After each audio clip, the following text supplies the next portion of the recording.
seu direito.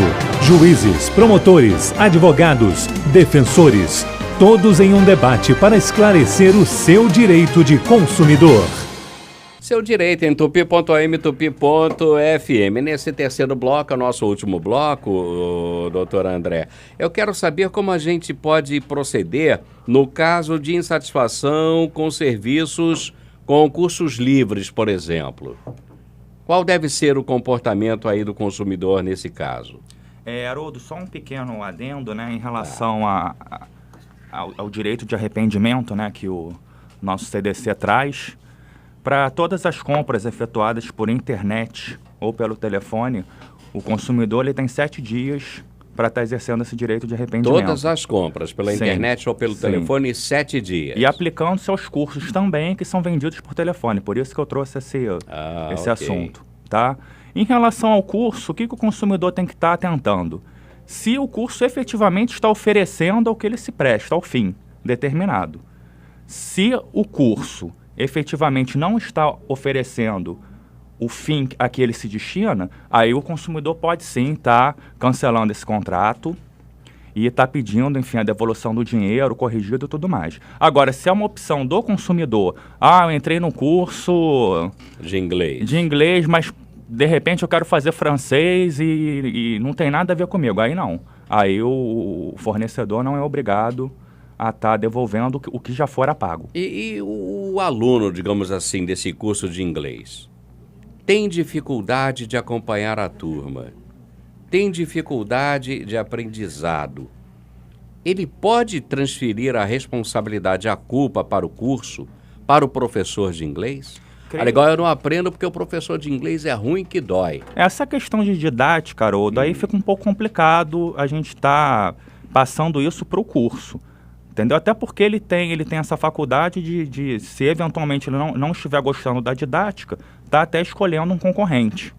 Então, nesse caso específico, acredito que não. Não, o curso não tem responsabilidade nenhuma. A não ser, evidentemente, se for um erro gritante do professor, uma desídia. Aí, nesse caso, sim. Agora, tirando uma coisa muito assintosa, aí, enfim. Eu perguntei isso, o doutor Tardan é professor, sim, não é? Exatamente. E tem muita gente que fala assim, caramba, olha, ele é um belo geólogo. Exatamente. Mas para dar aula de geologia é horroroso, não consegue passar para ninguém. Caramba, ele é um grande jornalista, mas na hora de dar aula ele é horroroso, ninguém entende o que ele fala. Ele é um grande advogado. Exatamente. Mas na hora de dar aula, meu Deus do céu, ninguém entende nada do que ele fala. A gente entra na sala para aprender e sai sabendo menos ainda. Aí, no caso, a culpa é do professor, o doutor Tardan. O aluno não pode chegar e reclamar e dizer assim, meu professor é fraquinho, de Oliveira Xavier, quero meu dinheiro de volta, fui enganado. Estou pagando para ter um professor bom e meu professor é caidinho. Haroldo, eu me deparo muito com esse problema. Na universidade, por exemplo, que não esse é um curso formal, regular, eu vejo na sala dos professores, né, comentários diversos e vejo consequências diversas. Já vi professor que reprova 90% da turma. Para mim está errado. Veja o seguinte, se aquele sujeito conseguiu entrar na universidade, né, passou pela seleção inicial, ou então aquela universidade não deveria estar aberta. Se ele ingressou lá porque ele teria condições de entrar lá. Tem o mínimo de condições. Exatamente. Então, se o professor, e tem professor que se vangloria disso, reprovei 90% da turma, nós temos um problema aí. Ou aqueles alunos não deveriam estar na universidade, ou aquele professor não deveria estar na universidade. Porque, para mim, 50% é o razoável. Qualquer coisa diferente disso, de reprovação, tem coisa errada aí, tem dente de coelho aí. Então, agora, em relação a cursinhos, né, esses não formais, por exemplo, uma coisa que dá muito problema aqui no Rio de Janeiro, autoescola, é um curso. O cara vai fazer para tirar carteira de motorista. Como o aluno pode reclamar? Evidentemente que não é um problema da escola, da autoescola, o aluno ser reprovado, mas é um problema da autoescola se o aluno conseguir demonstrar que o instrutor, por exemplo, não cumpriu com a parte dele. E é muito comum. Eu tenho lá uma carga horária e o sujeito dá menos da metade daquela carga horária que o aluno pagou. Então, evidentemente, faltou. E é muito comum isso. Curso de inglês. O professor vai lá e não cumpre o horário. Começa meia hora atrasado, termina mais cedo, não cumpre as tarefas. Claro, se o aluno conseguir demonstrar que o curso, né, o professor não cumpriu com aquilo que está programado, o problema é do curso. Agora, o fato do aluno ser reprovado não significa necessariamente que o curso seja ruim, mas aí o indicativo percentual mostra isso. Bons cursos preparatórios para passar na OAB, por exemplo, o sujeito diz lá o seguinte: 90% dos nossos alunos passam. Ah, você pode ter certeza que aquele curso vai ser intenso, o professor vai ser rigoroso, vai cumprir com tudo, não vai ter intervalo mais longo e tá dito, olha, quer passar? Cai dentro, estuda. Agora, 10% não passa, não significa que o curso seja ruim e que nem o curso tenha cumprido com a sua obrigação. Pode ser que naquele dia o aluno estivesse com dor de cabeça, não foi um bom dia, o Vasco perdeu e ele é Vasco. Enfim, a responsabilidade do professor, né, é subjetiva. Então, aquele que está reclamando que o professor é ruim tem que demonstrar que é ruim. E concordando com você, Haroldo, dar aula é um dom. E o fato do sujeito ser muito bom numa determinada área não significa que ele seja bom professor. A didática, ela é uma coisa lúdica, ou seja, brincando a coisa entra. Não pode ser com rancor, né? Não pode ser aquele sujeito muito durão. Ele tem que fazer brincadeiras lúdicas para fazer com que o aluno compreenda a matéria, que o aluno tenha gosto de estudar aquela coisa. Ou seja, um bom professor tem que ser um bom vendedor. Vendedor de ideias, vendedor de conhecimento. E, via de regra, isso ainda carece. Tem gente que quer ir para a universidade dar aula por status.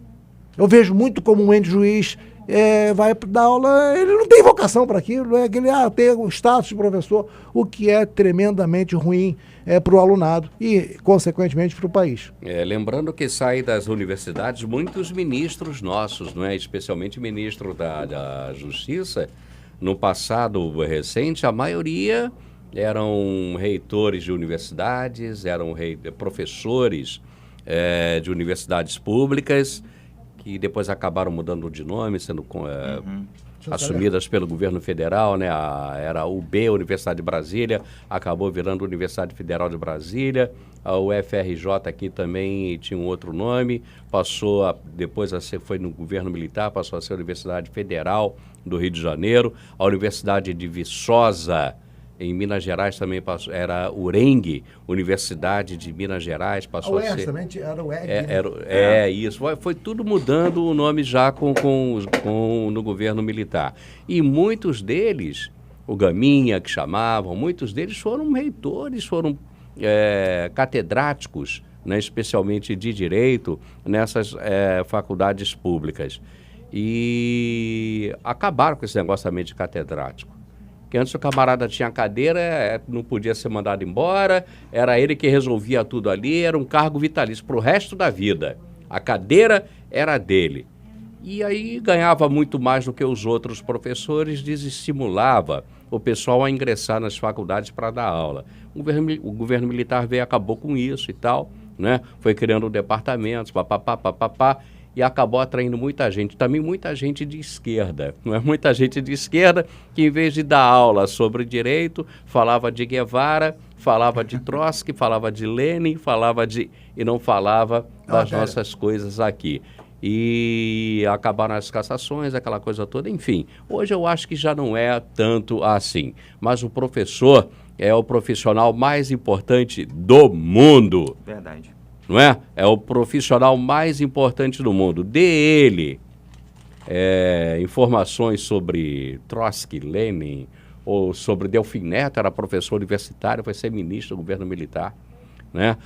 Para lembrar assim um rapidinho, além do Gaminha, enfim, é a profissão mais importante do mundo, é a profissão mais importante do mundo e que no Brasil, lamentavelmente, é tão maltratada, é tão mal cuidada. Volta e meia tem greve, professor então de primeiro grau, do ensino fundamental, do ensino médio, fazem greve 10 dias, 15 dias, 20 dias, um mês, 2 meses, ninguém liga, ninguém dá a menor importância. Mas se um professor desse pegar um aluno pela orelha e botar o bicho para fora da sala de aula, vem pai, vem mãe, vem tia, vem PM, vem TV Globo, vem Rádio Tupi, vem todo mundo. Por que fez isso, sua monstra? Botou o garoto para fora da sala de aula pela orelha. Enfim, são coisas da vida, né?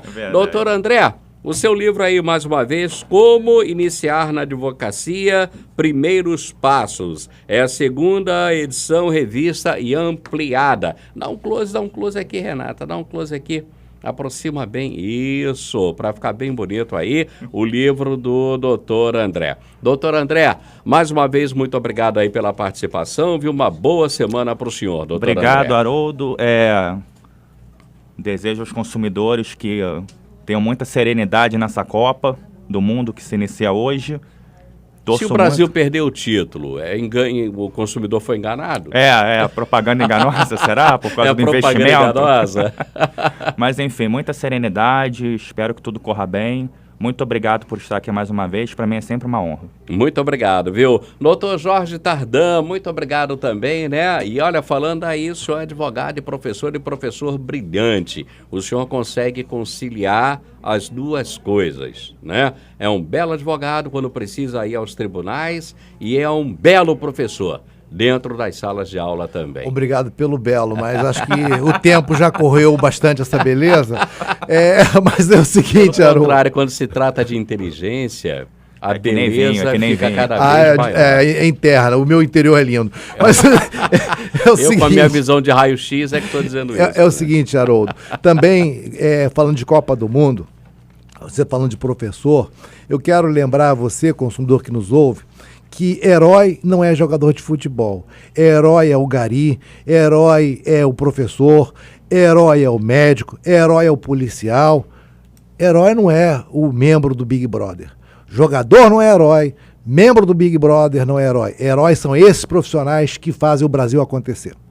Não, mas o jogador de futebol não tem culpa. Não, mas ele não é herói. Olha ele como um espetáculo. Se o gari pode ser herói, por que o jogador de futebol não pode ser herói? Depende do nível de cada um. O jogador de futebol, na maioria das vezes, tem origem humilde. É uma carreira dificílima.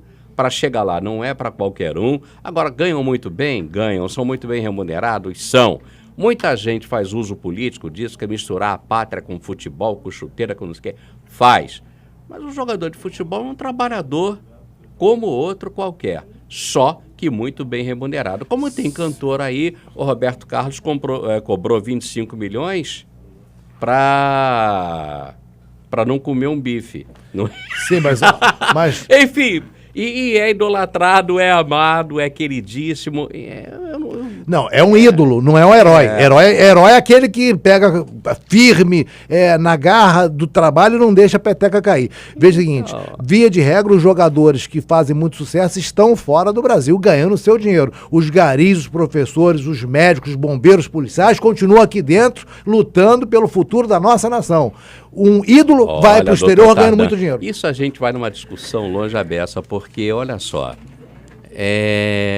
o que houve de evasão de cérebros durante o governo militar, nós tivemos cientistas fez muito mal ao país, não fez? Grandes pesquisadores, alguns nem eram perseguidos, mas decidiram meter o pé pelo sim, pelo não, professores universitários e tal.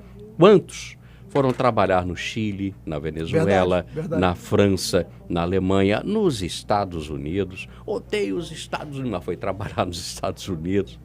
Nós tivemos uma imensa evasão de cérebros. E foram todos ganhar mais e melhor lá fora. E aí não são heróis porque foram trabalhar lá fora?